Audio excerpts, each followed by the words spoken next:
अगर आपको लगता है कि आपके हालात कमजोर है, आपका वक्त सही नहीं चल रहा है, तो ये वीडियो पूरा देखिएगा। आपकी ज़िंदगी बदल जाएगी, आपकी सोच बदल जाएगी।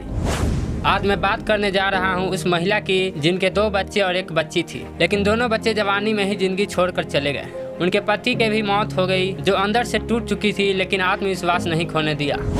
जिन्होंने मेडिटेशन का सहारा लिया और लाइफ में इतना कमाल का बाउंस बैक किया कि वो भारत की प्रथम नागरिक चुनी जा चुकी है। भारत के सर्वोच्च पद पर अब आसीन हो चुकी है। आज हम बात कर रहे हैं भारत की पहली आदिवासी महिला राष्ट्रपति श्रीमती द्रौपदी मुर्मू जी का, जो आज़ाद भारत में पैदा होने वाली भी पहली राष्ट्रपति बन चुकी है। सबसे पहले उन्हें बहुत सारी शुभकामनाएं। उनकी ज़िंदगी से, उनके जीवन कथा से सीखने के लिए काफ़ी कुछ मिला।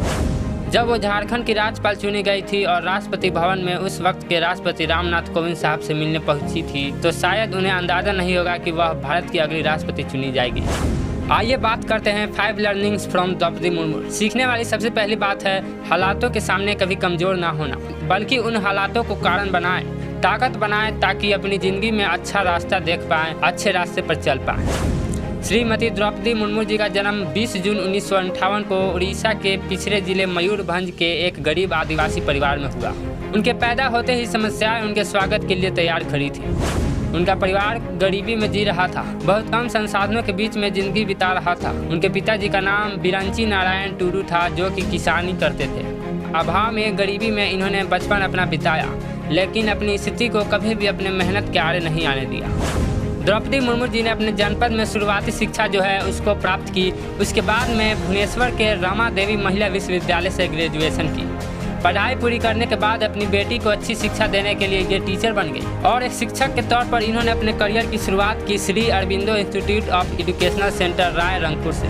जीवन में चुनौतियाँ इतनी ही काफ़ी नहीं थी, बहुत सारी आगे इंतजार कर रही थी। जैसा मैंने बताया कि उनकी ज़िंदगी में चुनौतियाँ आना अभी बाकी था, समस्याएं खत्म नहीं हुई थी, सब कुछ ठीक से चल रहा था। इन सब के बीच 2009 में अक्टूबर का महीना 27वीं तारीख सुबह के 7 बजे थे। उड़ीसा की राजधानी भुवनेश्वर के पत्रपड़ा इलाके में अचानक से हलचल मच गई। एक घर में 25 साल के लड़के का लाश मिला। घर वाले उसे अस्पताल लेकर गए, इस उम्मीद में कि शायद कोई चमत्कार हो जाए, लेकिन डॉक्टर ने कहा जान जा चुकी है। ये लड़का कोई और नहीं, श्रीमती द्रौपदी मुर्मू जी के बेटे थे लक्ष्मण मुर्मू, जो शाम में दोस्तों के साथ गए थे। रात में ऑटो से घर आए, हालात ठीक नहीं थे, सो गए और सुबह तक उनकी जान चली गई। ये रहस्यमय मौत जो है, इस पर से पर्दा नहीं उठ पाया। 2009 में ये हुआ। 2013, 4 साल बाद उनके दूसरे बेटे की रोड एक्सीडेंट में जान चली गई। अपनी दोनों जवान बेटों की मौत से द्रौपदी मुर्मू जी उबर भी नहीं पाई थी कि उनकी पति की भी जान चली गई। द्रौपदी मुर्मू जी के पति श्याम चरण मुर्मू जी 2014 में ये दुनिया छोड़कर चले गए। कहा जाता है उनको दिल का दौरा पड़ा था, उनको भी अस्पताल ले जाया गया, तब तक उनकी जान जा चुकी थी। श्याम चरण जी बैंक में जॉब करते थे। अब द्रौपदी मुर्मू जी के फैमिली में सिर्फ उनकी बेटी इति श्री मुर्मू है, वो भी बैंक में जॉब कर रही है।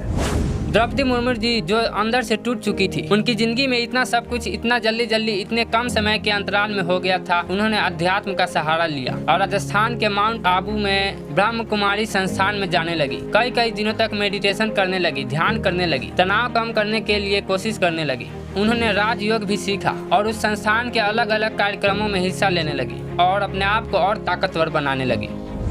कहने का मतलब यह है कि हालात चाहे जितने विपरीत हो जाए, आपको पहाड़ की तरह बनना है, उनसे ऊपर उठना है। तीसरी सबसे बड़ी बात जो द्रौपदी मुर्मू जी के लाइफ हमें सिखाती है, लाइफ में आप ईमानदार रहें, अपने पैशन को फॉलो करते रहें, सही रास्ते पर चलते रहें, एक ना एक दिन आप अचीव जरूर करते हैं। कहा जाता है कि महिलाओं के लिए पॉलिटिकल रास्ता जो है, पॉलिटिक्स में जाना जो है बड़ा मुश्किल है। इस सफ़र का रास्ता पत्थरों से भरा होता है और कठिन होता है, और द्रौपदी मुर्मू जी का यहाँ तक पहुँचना कोई आम बात नहीं है। दुनिया आज उनके बारे में बात कर रही है क्योंकि उन्होंने तमाम संघर्षों का सामना किया। शुरुआती दौर में अपने पॉलिटिकल करियर की शुरुआत उन्होंने बीजेपी के साथ में की थी। उड़ीसा में बीजेपी से जुड़ने के बाद 1997 में उनको भारी जीत मिली और राय रंगपुर पंचायत से उन्होंने पार्षद का पद संभाला। उसके बाद उनकी पार्टी ने उनके पैशन को देखते हुए उन्हें अनुसूचित जनजाति मोर्चा का वाइस प्रेसिडेंट बना दिया। 2000 से 2002 में बीजेपी और बीजेडी की जो गठबंधन की सरकार थी, उसमें वो मंत्री बनी और उसके बाद 2002 से 2004 तक फिर से वो उड़ीसा की मिनिस्टर चुनी गई। इसके बाद में जो कुछ हुआ वो आपको मालूम है। उनके पर्सनल लाइफ में उथल पुथल मची हुई थी। वो मेडिटेशन का सहारा ले रही थी, अध्यात्म के रास्ते पर थी, एक नए जीवन की शुरुआत कर चुकी थी, कमबैक की कहानी लिख रही थी। इन सब के बीच में उन्हें 2015 से 2021 तक झारखंड का राज्यपाल चुन लिया गया। और 2022 में वो भारत की पहली आदिवासी महिला राष्ट्रपति चुनी जा चुकी है।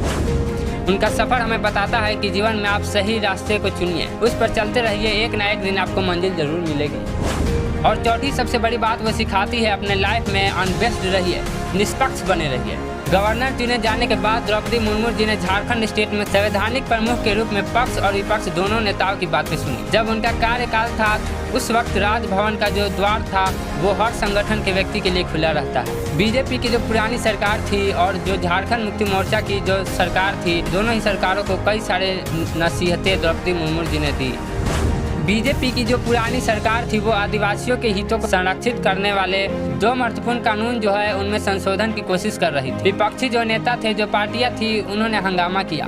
इन सब के बावजूद उन्होंने 21 नवंबर 2016 को विधानसभा से बिल पारित करवा दिया और गवर्नर द्रौपदी मुर्मू जी के पास भेज दिया। 7 महीनों तक इन्होंने इस पर विचार किया और उसके बाद जो उस वक्त की सरकार थी उनको वापस बिल लौटा दिया और कहा कि आप इस पर पुनः विचार करें। उन्होंने राज नहीं बल्कि राजधर्म निभाया। और आखिरी सीखने वाली सबसे बड़ी बात यह है कि मेमोराइज से भी आप मोटिवेट हो सकते हैं। आपकी ज़िंदगी की जो मेमोरीज है उनसे भी आप इंस्पायर हो सकते हैं, कुछ अच्छा कर सकते हैं।